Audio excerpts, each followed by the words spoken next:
Bonjour à tous et à toutes, je suis Thomas Louis et bienvenue dans La Quille, le podcast où on parle de culture avec ceux et celles qui la font. On se retrouve en 2022, j'en profite d'ailleurs pour vous souhaiter une très bonne année. On se retrouve donc avec un écrivain que vous connaissez probablement puisqu'il en est à son 19e livre après La délicatesse, Charlotte, Le mystère Henri Pic ou encore récemment La famille Martin. Vous l'aurez évidemment compris, en cette rentrée littéraire de janvier, c'est avec David Fuenquinos que j'ai discuté à l'occasion de la parution de numéro 2 aux éditions Gallimard, son dernier roman, dont l'idée de départ ferait pâlir de jalousie tout raconteur d'histoires qui se respecte. Imaginez, nous sommes en 1999 et sur un coup de hasard, vous passez le casting pour figurer dans un premier film, celui de Harry Potter adapté de la saga de J.K. Rowling. Imaginez, le rôle pour lequel vous êtes pressenti n'est autre que celui du personnage principal, Harry Potter. Imaginez, il ne reste plus que vous et Daniel Radcliffe, que l'on connaît aujourd'hui pour avoir incarné le visage du sorcier. Imaginez, vous n'obtenez pas le rôle et vous passez votre vie à voir ce qu'elle aurait pu être suite au succès de la saga. Eh bien, David Fuenquinos s'est bel et bien imaginé tout ça, et nous livre dans numéro 2 une réflexion à la fois subtile et teintée de fiction de ce qu'aurait pu être la vie de ce numéro 2, grâce au personnage de Martin Hill. Alors avec David Fuenquinos, on a parlé de ce sentiment d'avoir échoué, fondateur dans la trame de cette histoire, de la genèse de ce roman où la réalité et la fiction se sont vite mélangées, ou encore de la manière dont il envisage l'écriture, de l'idée de départ jusqu'à la façon qu'il a de les écrire. Bonne écoute! Bonjour David Fuenquinos. Bonjour Thomas. Alors on est toutes confrontés à des choix de vie, à ce qu'on a raté, à ce qu'on a loupé, mais pas autant que ce Martin Hill, ton personnage principal, qui se voit propulsé perpétuellement face à son échec, face au succès du film Harry Potter dont il a loupé le casting, et puis évidemment de tous les volets de la saga qui ont suivi. Mais est-ce qu'on peut dire aussi que ce livre numéro 2, c'est un roman ou peut-être même une réflexion sur le hasard en règle générale, sur ces événements hasardeux qui font que, au-delà de l'échec, nous sommes là où nous sommes. Parce qu'au fond, il y a l'échec, d'accord, mais tout ce pourquoi cette histoire existe, c'est parce que Martin Hill a passé un casting qu'il n'était pas censé passer. Oui, c'est très juste. C'est un livre sur l'échec et comment se reconstruire après un tel échec. Mais c'est tout autant un livre sur le hasard. On aurait pu appeler ça la soumission au hasard, la dictature du hasard. C'est vrai qu'on se rend compte à quel point il y a une sorte de manigance des petites choses de la destinée qui peuvent vous propulser soit du bon côté de la vie, soit du mauvais côté. On dit souvent d'ailleurs, c'est ce que je dis dans mon livre, que le hasard fait bien les choses, mais il les fait tout aussi mal parfois. Pour mon personnage, on dirait vraiment que sa vie a été écrite par un scénariste de mauvaise humeur et qui a tout fait pour le faire plonger dans cette aventure assez difficile et pathétique. C'est vrai qu'il se retrouve par une succession de petites choses. Il se retrouve avec des lunettes rondes. Il se retrouve à rencontrer le producteur d'Harry Potter. Enfin, il est vraiment au mauvais moment, au mauvais endroit. Et il se retrouve en finale du casting d'Harry Potter. Et c'est pareil d'ailleurs, cette thématique du hasard, on la retrouve aussi beaucoup dans la vie de J.K. Rowling. On voit à quel point le nombre de détails, de successions, de faits assez magiques qui font qu'elle va être publiée et rencontrer le succès. Mais que toute proportion gardée, parce qu'il n'est pas question de compétition, mais potentiellement c'est un peu sa vie, une espèce de numéro 2 également, J.K. Rowling, puisque elle était, je sais plus, ses parents étaient analphabètes, elle partait de rien et elle est aujourd'hui... Alors ils n'étaient pas analphabètes, sa mère était professeure, mais en tout cas... Clairement, c'est un destin qui s'annonce très très mal. C'est vraiment la première partie de vie est assez compliquée. Et d'ailleurs, dans mon livre raconte l'histoire du casting d'Harry Potter. C'est un livre sur l'échec de ce jeune garçon en finale du casting. Mais dans la première partie, c'est vrai que je raconte toute l'histoire de J.K. Rowling que je connaissais pas très bien et qui m'a absolument fasciné. C'est vraiment le conte de fées absolu. Il faut imaginer cette femme qui a la vingtaine, qui est une femme battue, elle vient de quitter son conjoint, elle est seule avec sa fille, elle vit d'aide sociale. Enfin, on dirait vraiment un film de Ken Loach. Sa mère est morte de la sclérose en plaques. Et puis désespérée, elle se réfugie dans l'écriture. Et puis quelques années après, elle se retrouve la star planétaire de la littérature et la femme la plus riche du royaume. C'est quand même histoire incroyable. C'est incroyable. Mais du coup, cette partie, en l'occurrence, la vie de J.K. Rowling, et je sais pas, je crois peut-être là aussi le fait que le manuscrit se soit retrouvé dans les mains d'un certain producteur, tout ça, c'est non fictionnel. Mais quelle est la part de fiction concrètement dans ce livre numéro 2 ? Alors tout ça c'est vrai, l'histoire de Parce que J.K. Rowling que je raconte... il y a une espèce de dualité entre ce que tu as inventé et ce que tu as raconté. Complètement. Alors le point de départ, à savoir qu'il y avait 2 acteurs à la fin du processus, ça c'est totalement vrai, c'est le point de départ de mon livre, c'est une interview de la directrice de casting qui m'a effrayé parce qu'elle dit voilà, on a choisi Daniel Radcliffe parce qu'il avait ce petit quelque chose en plus. Ouais. Donc j'ai immédiatement pensé à l'autre et je me suis dit mais quel peut être le destin de ce jeune garçon qui est passé si proche d'une vie aussi folle et unique. Donc tout ça c'est vrai, l'histoire de J.K. Rowling est vraie, la jeunesse du film c'est vrai que c'est une histoire incroyable. Un peu, le producteur qui obtient les droits avant le succès du livre, enfin voilà, c'est assez magique. Grâce à c'était quand même quelque chose, à son assistante, exactement. Il y a aussi le fait que J.K. Rowling, en fait, quand son agent envoie aux éditions Bloomsbury qui viennent d'ouvrir un secteur jeunesse le manuscrit, c'est la petite fille du directeur financier, Alice Newton, qui a 8 ans, qui lit le début, qui veut savoir la suite, et ça déclenche vraiment l'enthousiasme par la suite. Donc tout ça, c'est vrai. Et après, la seconde partie de mon livre est en très grande partie fictionnelle sur le destin de ce jeune garçon. Parce que j'avais pas envie d'aller spécialement rechercher, aller sur ses traces, savoir qui il était exactement. Mais peut-être que le livre me permettra de le rencontrer. Ouais, qui sait. Et donc ce garçon, il s'appelle Martin Hill. Alors par amusement, c'était pas l'éclate de l'année, mais j'ai tapé son nom sur Internet. Et c'est un artiste anglais, voilà. D'où vient ce nom, Martin Hill ?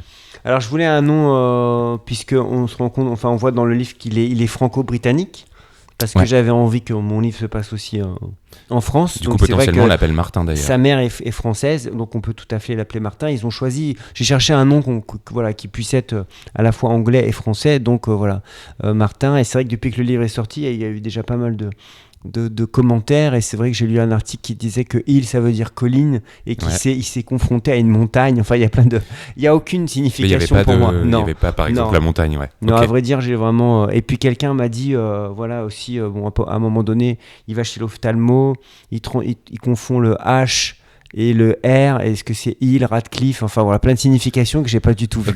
Ça aurait pu. J'espère que vous n'êtes pas vous un psychopathe de l'analyse, parce que souvent on fait des choses hasardeuses quand on écrit. Non, ça va.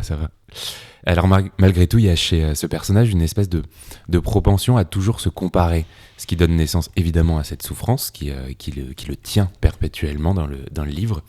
Il peut littéralement s'empêcher de se voir dans Daniel Radcliffe, le comédien qui a été retenu pour jouer le rôle d'Harry Potter. Et quant à toi, on sent, grâce à notamment un lieu qui est le musée, par exemple, dans le livre, que tu les aimes, que tu as une certaine tendresse pour ces numéros 2. Est-ce que, alors sans forcément rentrer dans les détails parce que c'est pas le but, mais est-ce que tu t'es senti proche de ce personnage à certains moments de ta vie ? En tout cas, à certains endroits du livre, c'est une sorte d'éloge des numéros 2. Ouais, presque. Je pense qu'on est tous, à un moment ou un autre, numéro 2. Je dis à un moment dans le livre qu'on est, toute vie humaine est barrée par une autre vie humaine, que ce soit dans la vie professionnelle, dans la vie amoureuse, dans la vie quotidienne. Il y a toujours quelqu'un finalement pour vous empêcher d'accéder là où vous aimeriez aller. Ouais. Mais je pense que ce sont des étapes nécessaires. Je pense qu'on se construit aussi par ces errances, par ces échecs-là. Donc il y a évidemment une sorte d'empathie et de tendresse très très forte pour ce personnage qui vit une sorte de paroxysme du numéro 2.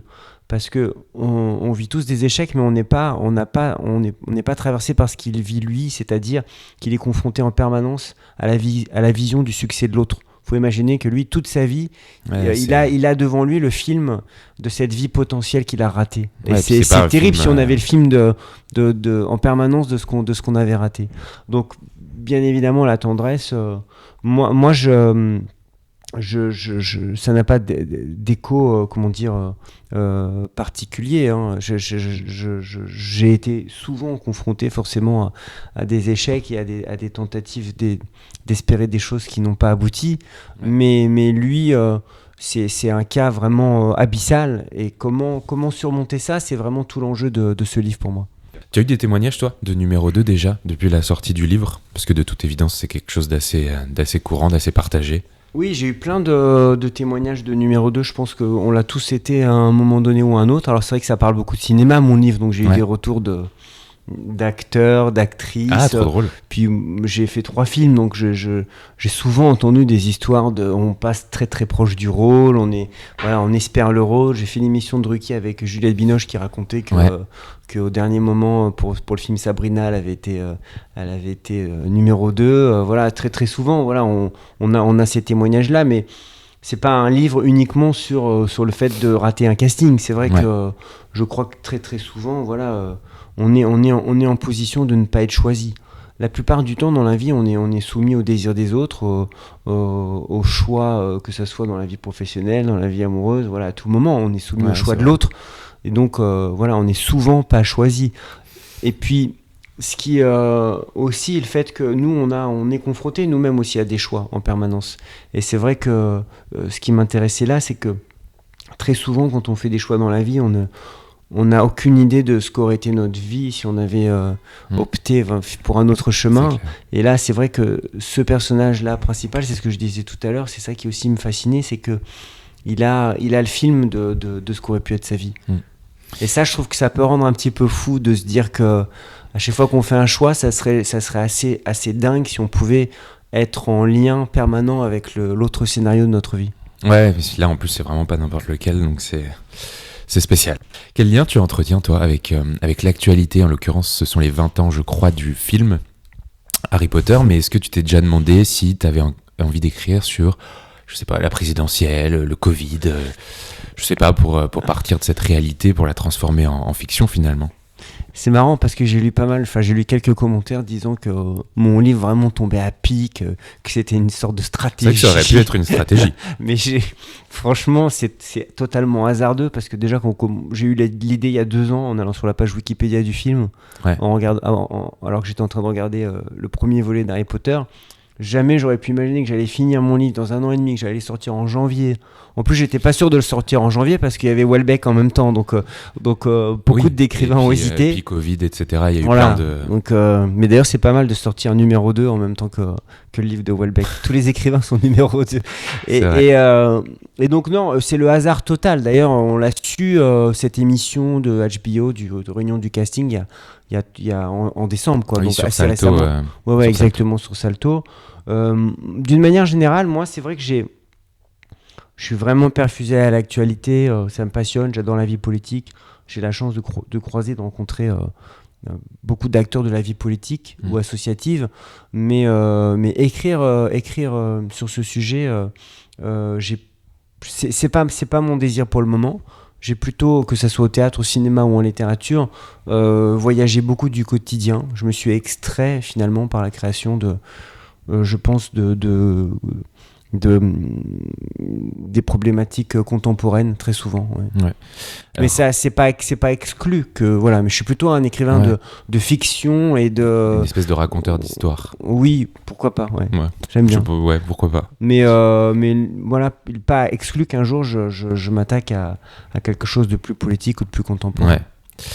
Alors on va un peu pénétrer ton atelier. J'adore ça. Numéro 2, c'est une idée de départ qui est super.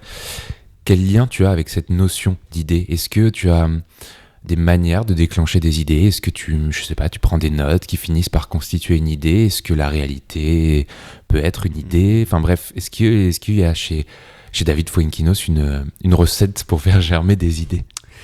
Il n'y a vraiment aucune recette. Moi, je sais pas comment toi tu travailles, mais il n'y a aucune recette. Moi, j'ai écrit à chaque fois des romans très très différents les uns des autres. J'ai en tout cas jamais essayé de reproduire ce que j'avais pu faire auparavant. J'ai eu tout type de cheminement, c'est-à-dire que, par exemple, quand j'écris mon livre Charlotte, sur la panne Charlotte Salomon, c'est vraiment par hasard. Je vais voir une exposition en 2006 autour de son œuvre et je suis à ce moment-là bouleversé et fou d'admiration pour son travail. Donc là, c'est une rencontre avec une œuvre qui me hante et qui fait que je publierai ce livre 8 ans plus tard, avec le désir de partager ma passion et de la faire connaître au plus grand nombre. après ce livre, pendant 1 an, j'écris pas. Je me dis, j'ai aucune idée, je ne sais pas comment le prochain livre va arriver. Et c'est en lisant un livre de Villa-Matas que je tombe sur cette histoire de la bibliothèque des livres refusés, qui vient d'un livre de Richard Brostigam. Et là, je commence à écrire Le Mystère en réplique parce que j'adore cette idée de bibliothèque des livres refusés. C'est une super idée. Donc l'inspiration, souvent on m'a demandé, moi, le livre qui a changé ma vie, qui a été un véritable tournant, c'est La délicatesse. Je suis incapable de savoir d'où vient cette histoire d'amour entre une veuve et un Suédois dépressif. Alors, j'y ai mis beaucoup de choses personnelles parce que moi, j'ai été gravement malade, j'ai été opéré du cœur. Et dans ce livre-là, je raconte sûrement ce que c'est un retour à la vie, puisque c'est une histoire de deuil, puis d'amour. Mais je ne sais pas d'où vient l'inspiration. Je suis toujours un peu à l'affût.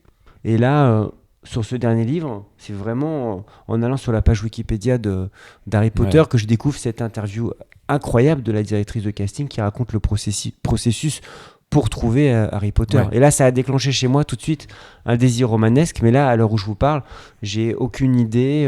J'ai pas spécialement le désir d'écrire un nouveau livre, mais je regarde, je suis un peu à l'affût. Ouais, d'ailleurs, Harry Potter, dont tu n'étais pas un fan, précisément. Dont tu faisais pas partie des...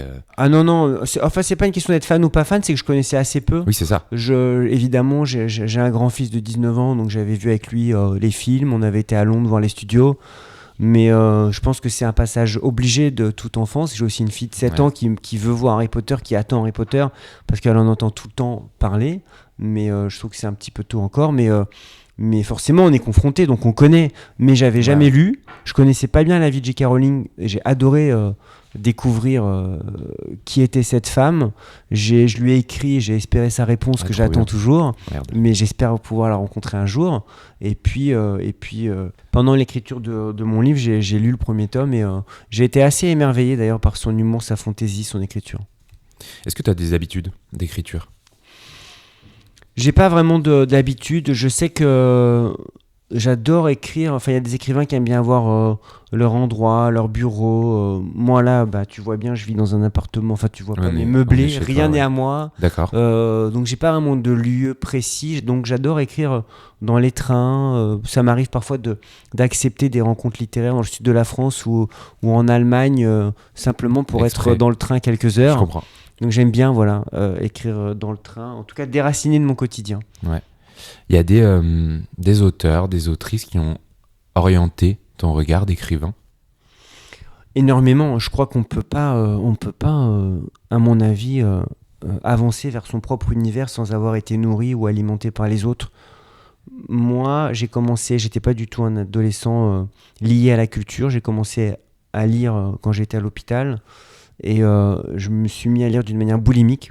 Et tous les auteurs que j'ai découverts là, souvent d'ailleurs, je trouve que notre panthéon littéraire se forge beaucoup entre 15 et 25 ans et on tourne après toujours autour des mêmes auteurs. C'est vrai. Donc moi, j'ai découvert à ce moment-là Kundera, Nabokov, Dostoïevski, Philippe Ross, tous les écrivains qui ont une grande importance pour moi maintenant. Et dans ta carrière littéraire, dans ton œuvre littéraire également, du coup. Oui, j'adore l'idée d'ailleurs qu'on ne puisse pas vraiment voir mes influences.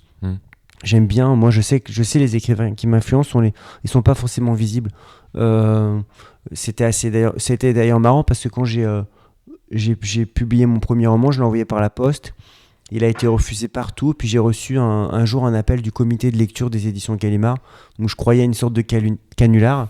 Et puis le Philippe Demanet du comité de lecture de l'époque me dit « Ah, mais je trouve que votre roman vraiment... on sent l'inspiration de Robert Walser chez vous. » Et je dis évidemment, bien sûr, alors que je savais pas du tout qui était Robert Walser. J'étais totalement inculte de cet auteur suisse que j'ai lu après par la suite. Ouais. Mais j'aime bien cette idée que les gens puissent voir des influences qu'on n'a pas forcément. Et Robert Walser? Non, j'ai pas retrouvé. Non, pas de coup de cœur. Et pareil, on me parlait de Boris Vian pour mes premiers livres, mais j'avais assez peu lu Vian. Ok. Bon, écoute. Donc on voit pas en fait, je digère très bien les auteurs que j'aime. Ouais. J'ai très bien digéré aussi Gombrowicz par exemple, qui est assez peu visible. Mais ça, je parle plutôt de mes premiers romans. Ouais. Là, je crois que voilà, on me parle parfois sur la thématique, parfois du hasard. On me parle de l'admiration que je peux avoir pour Kundera, ça c'est certain, et plus au niveau de certaines thématiques que du style, évidemment. Est-ce qu'il y a une démarche par livre ou est-ce que tu as une démarche globale d'écriture ? Est-ce que tu essayes peut-être, pour le dire autrement, de construire une œuvre de manière non pas cohérente, mais avec une espèce de fil, une démarche en fait commune. Ce qui me touche, c'est que les lecteurs qui me suivent voient finalement le lien entre les livres et reconnaissent ce fil rouge qui peut traverser mon œuvre. Mais enfin, mon œuvre, ça fait un peu pompeux, disons, la succession de mes livres, je veux dire. En vrai, la succession de mes livres. Moi, ce qui est très important pour moi, c'est de me renouveler, d'être toujours dans l'ailleurs, d'être toujours, d'essayer de changer d'univers, de changer d'énergie littéraire, d'alterner des livres extrêmement, enfin, disons, graves ou douloureux, comme Vers la beauté ou Charlotte, et des livres résolument plus légers. J'aime bien faire cet aller-retour permanent entre ces deux émotions, mais même si mes livres sont très différents, ils sont souvent traversés par une question centrale répétitive qui est celle de la seconde vie, la reconstruction, qui est en l'occurrence quelque chose d'assez personnel.